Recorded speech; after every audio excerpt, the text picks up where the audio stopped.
Chapter 3. Who does our daughter look like?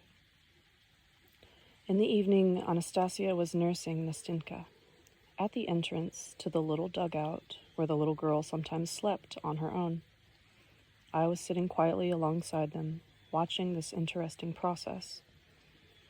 I got the impression that the feeding as such, as a means of satiating the child's organism with mother's milk, was not the main point of it all. Grabbing at Anastasia's breast with her little hands, Nastenka smacked her lips and nursed for a bit, but then she came off the nipple and looked at her mother's face. And Anastasia did not take her eyes off of her child either. She paid no attention to me or her surroundings. It seemed to me that it was as if mother and child became one during the feeding and communicated with each other non-verbally. This went on for about 20 minutes, after which time Nastenka fell asleep. Anastasia put our little daughter down in the dugout on bedding made of hay and covered with fabric. She covered the sleeping child with the fabric's loose edges and created a cozy little nest by mounding up hay from the sides. Then she knelt there by the entrance for a short while, looking at her sleeping daughter. And when Anastasia stood up and finally turned her attention to me, I asked her, "What do you think, Anastasia? Who does our daughter look more like, you or me?" Like all parents, of course, you'd like it if she looked more like you, wouldn't you, Vladimir? Ah, you guessed wrong. Sure, I want my daughter to have something of me in her too, but she's a little girl. She needs to be beautiful, and that means she should look more like you. Does that mean that you consider me beautiful compared to yourself, Vladimir? I consider you beautiful compared not just with myself, Anastasia. I think you're the most beautiful person that I have ever seen. Even in international beauty contests.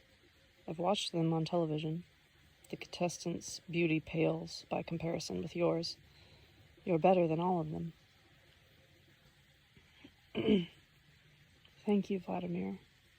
What you said, is that a compliment or just an explanation? I'm complimenting you and explaining too, and also marveling. Thank you. That means it won't sadden you then, Vladimir, if I tell you that in her external appearance, Nastenka's little face looks a tiny bit like you, but her eyes and eyelashes and her figure are mine, and she will also have hair like mine. When people resemble each other physically, this also indicates that they resemble each other in their abilities, habits, and in the affinity of their souls. That means she'll possess certain abilities and habits of yours, and certain ones of mine. But 3 components are always present in a newborn's soul, Vladimir. 3? But who's the third one from? The third component is a particle of the soul that resided in the person's body in his previous life, perhaps 100 years ago, perhaps 1,000 or 1,000,000 years ago.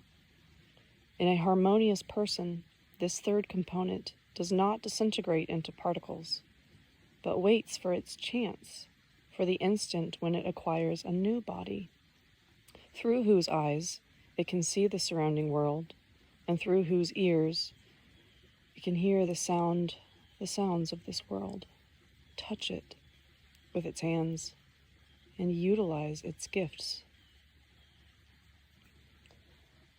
But if our souls have united into one in their new life, then does that mean they must know about all of each other's lives?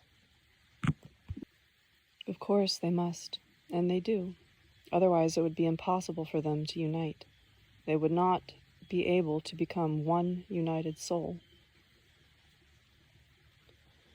Then it would follow that my soul can see our daughter's past life?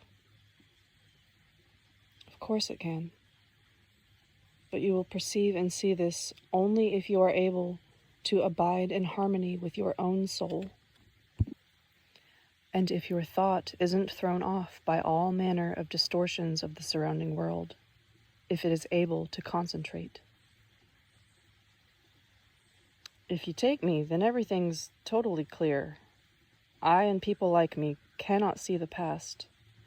But if you take you, Anastasia, it's clear that you can find something out about our daughter's past life through that particle of her soul. I have been trying to glimpse and understand our daughter's past life, Vladimir, and I'm seeing it as strange in some way. Our daughter's life in her body was very short, no more than 7 years long, and she lived many thousands of years ago.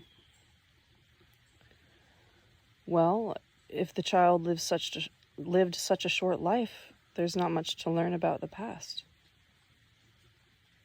Yes, not much, but it sometimes happens that even in the course of a very short life, a person carries out an act that can affect events that occur in subsequent millennia. I wonder, how can it happen that a child could carry out some act that could affect people's lives for millennia? Can you tell me about it, Anastasia? Or better yet, can you play back some pictures from our daughter's past life? Yes, Vladimir, I can. Go ahead and play them back then. And Anastasia began the extraordinary tale of our daughter's past life, or rather, the tale of the little girl, a particle of whose soul now resides in little Nastenka.